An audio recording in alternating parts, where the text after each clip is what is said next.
শুভ দুপুর বন্ধুরা।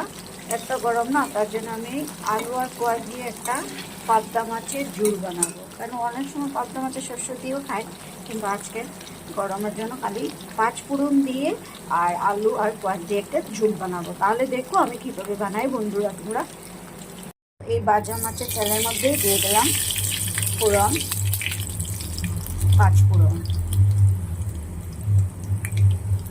মরিচের গুঁড়া ব্যবহার করবো না, লবণ দিয়ে দিলাম।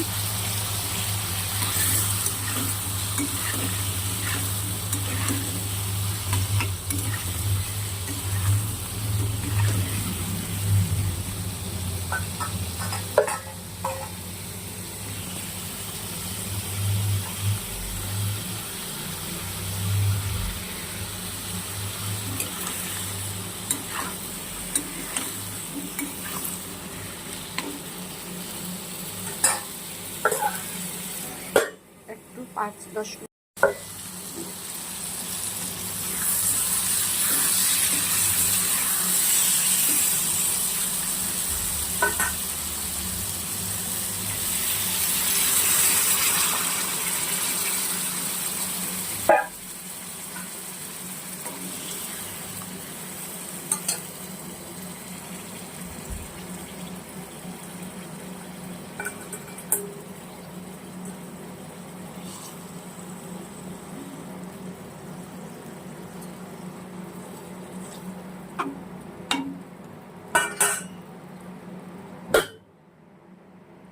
মিনিটের জন্য ঢেকে দিলাম।